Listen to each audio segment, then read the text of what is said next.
Right, well, what a week it's been. Incredibly busy, but very, very rewarding. For those of you that haven't watched the video yet from Larford at the festival last week, I'll put the link below for you. It's 45 minutes long. Hopefully you'll enjoy it. I've had loads of comments, positive comments, loads of views. Brilliant. Thank you so much for the support. Here's a few clips from it just to give you a taster.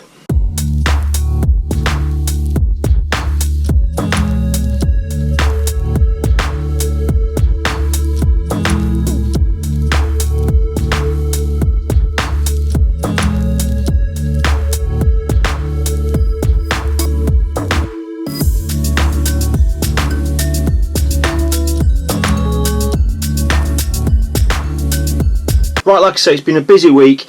First of all, I'm just going to cover a little bit of news about the channel itself. Then I've got 3 Q&As to do. There are more Q&As, but I'm going to do them on a Sunday evening as planned at 6:30. That'll just be Q&As every week. And after that, just a little bit of an update of what I've been up to over the last 7 days. So, channel news. It's going really, really well. It's building nicely. I've been asked to do more kind of YouTube vlogs, basically. So what that really will mean is I'll still do the Thursday night thing like I'm doing, try and mix it up with 2 or 3 different subjects just to try and make it a little bit interesting for you. But what I've also been asked to do is just some other snippets throughout the week. I can do that, it's manageable. Just little snippets like things that, I might go to a local tackle shop and spot something that's a little bit, of interest, or I might want to flag up, or something that I've seen on social media, or I've got a little bit of news, whether it's product news or about competitions coming up.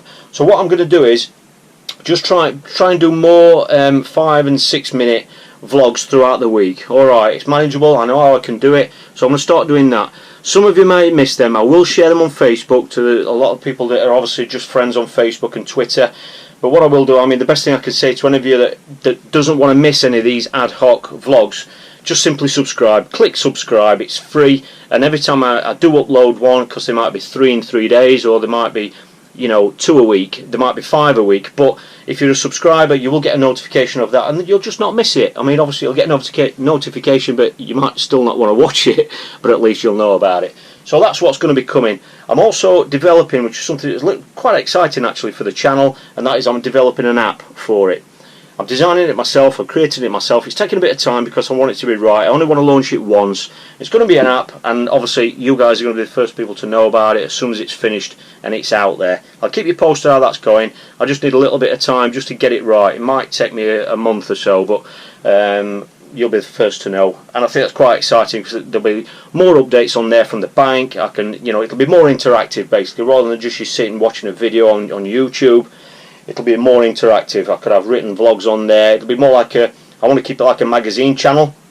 But like I say, that is the app which is coming in. It's obviously going to be called the Catch Fishing Channel app. So you'll be the first to know about that. Right, quick Q&As. And the first question was all about the reel line.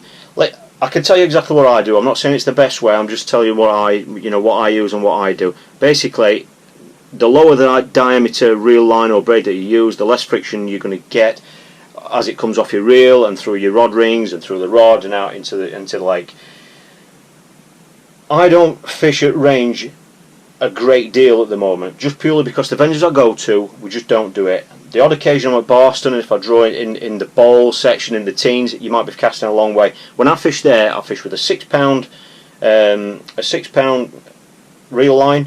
But I always use that with a leader, an 8 metre leader of about 8 pounds, and that's all I need. 6 pound is enough. I know lads that fish with 4 pound mono on their reel when they're fishing at range. I don't like to go that low, just because obviously places like Boston you're fishing for carp, and I just like that extra little bit of durability, if you want to use that word, of having 6 pound line. So I use 6 pound line to an 8 pound leader. Simple as that. When I'm fishing with braid, if it's quite a big range, I will scale down to 0.08 submerged braid as opposed to the 0.10 that I usually use everywhere else. I know it's only a fraction of a diameter less of the normal braid they use, the 0.10, but obviously every little percentage you can get will give you an extra bit of range. So, and again, obviously with braid I always use a leader anyway. I'm not saying it's essential. I know people like, one of the northern lads, Gaz Lambert, that a lot of you know, from what I understand he still doesn't use leaders, so he's casting straight off his braid, and I'm sure there's plenty of other lads out there that do that, but for me I always use a leader. So simple as that. The next question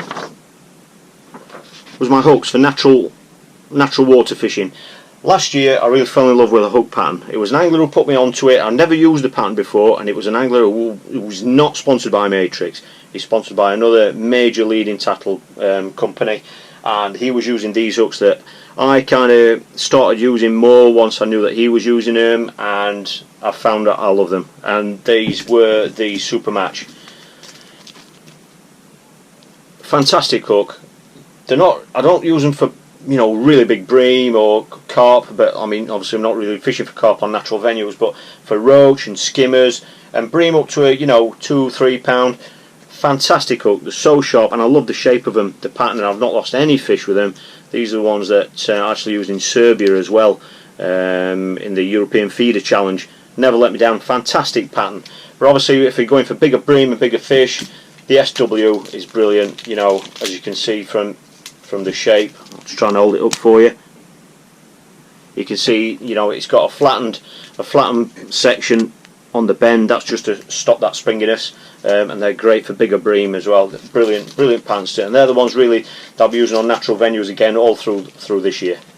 And the final question, which is one I really liked, was right. Again, I can tell you what I think about this, but I'll also tell you what I do. That's the only thing I can tell you. I know loads of anglers out there that use swivels on their hook length. Basically what the angler, I'll not name him just in case he doesn't want to get mentioned, but he actually asked about the loop-to-loop thing that I did where you attach your hook length on your rig. This angler was actually saying sometimes he's thought about using a swivel in between, mainly to stop twizzling when you're reeling in or you're speed fishing, especially if you're fishing baits like double caster or a head of a worm. It can spin up. I'll tell you a very quick story. I tried this in one of the competitions in Ireland. I absolutely love the idea of it. I love the idea of it. I think it's brilliant, it's very clever, it's very simple, very neat. But what I experienced on that particular festival may not be down to this, but I experienced a lot of missed bites. To this day, I don't really know what else it could have been other than using a swivel on my hook length. I tried all sorts, and yeah, during this competition I wasn't quite as experienced as I am now at feeder fishing, especially in Ireland. So it could have been another issue. It could have been my feeding, anything. It could have been anything of a number of things.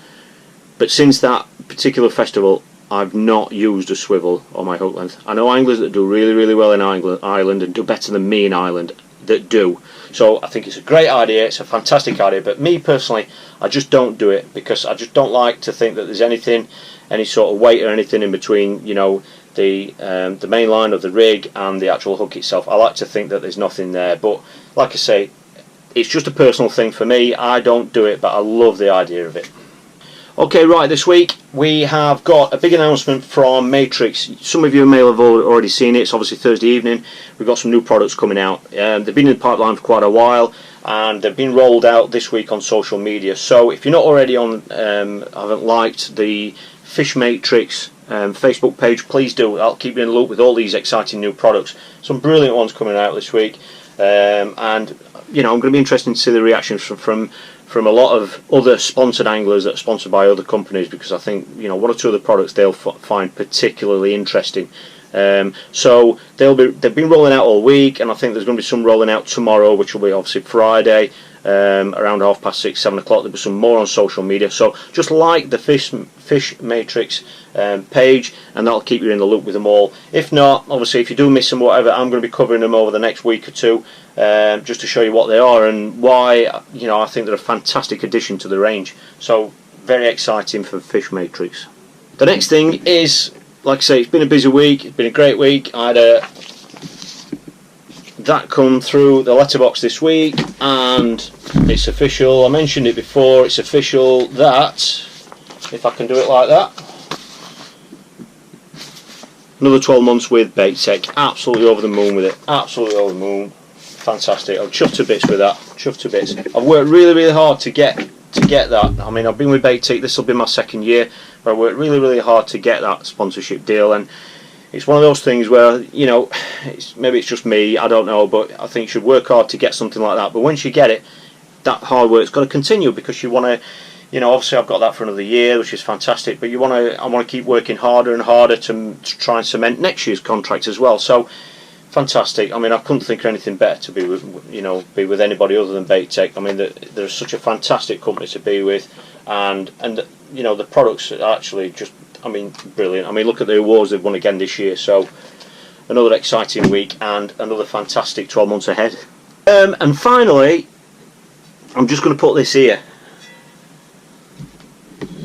Look at that, baby.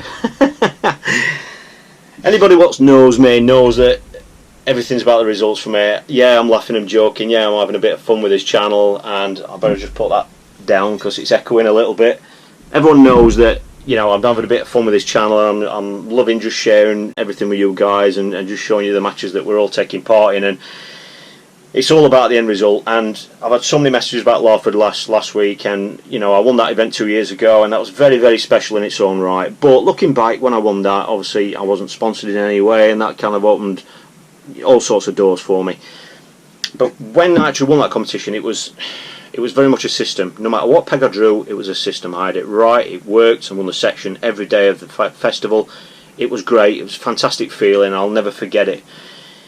But this year it's been different. Last year I had a bit of a blowout, and I didn't feed it quite right, and my rigs weren't right either, and it's kind of been eating at me for the last 12 months. I've been honest about that to lots and lots of people, and it felt like it was I had some unfinished business. But I've had a great week. I've drawn some good areas, some good pegs, and the interesting thing is, the reason why I'm bringing this up is, yeah, I got the result, fantastic, I'm over the moon with it. But the interesting thing was, there certainly wasn't a system involved this time. I thought there was going to be, even going into day one, I thought it was going to be a system, and it wasn't. It wasn't. It was clear that the fish were on two lines, the 15 and 30, yeah, but I've had to feed differently every single day. A lot of it, I think, has been because it's been milder, even though the weather wasn't very good.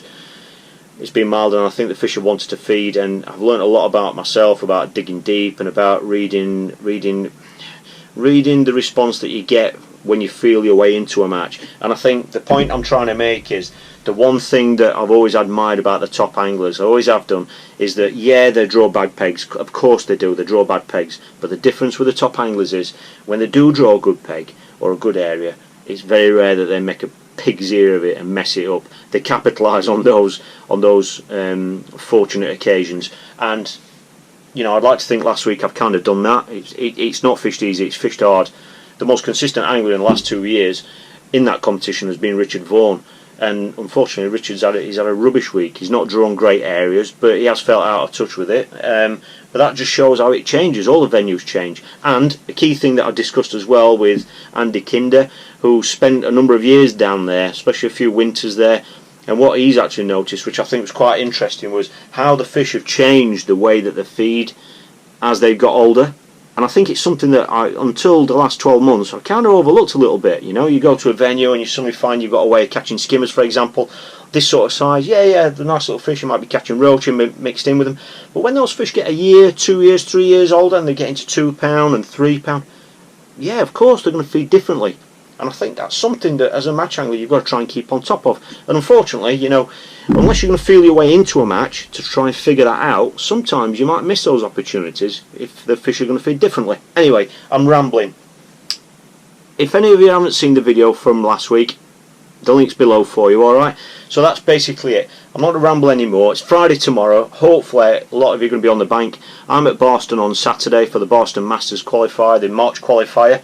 I'm just going to try and win the match, hopefully draw a flyer, fish for some carp, and just enjoy the day. I'll have some footage for you, of course I will. So I'll have the camera with me and try and do a good job of covering it for you. And hopefully I'll see one or two of you there. And that's it really. Sunday night is going to be Q&As, 6:30. I'm going to try and do that every single week if I can. I missed last week because I was down coming back from Lawford and stuff, but that's it. Sunday night, 6:30 Q&As. Thanks again for watching, and thank you so much for all the brilliant messages I've had this week. It's absolutely fantastic. And yeah, the feeder quest continues. The journey is it's fun. I'm loving it, and I think that's reflecting in my fishing. And thanks to you guys, you're really making it enjoyable producing this channel for you. So have a great weekend. Hope to see some of you on the bank, and I'll see you all next week.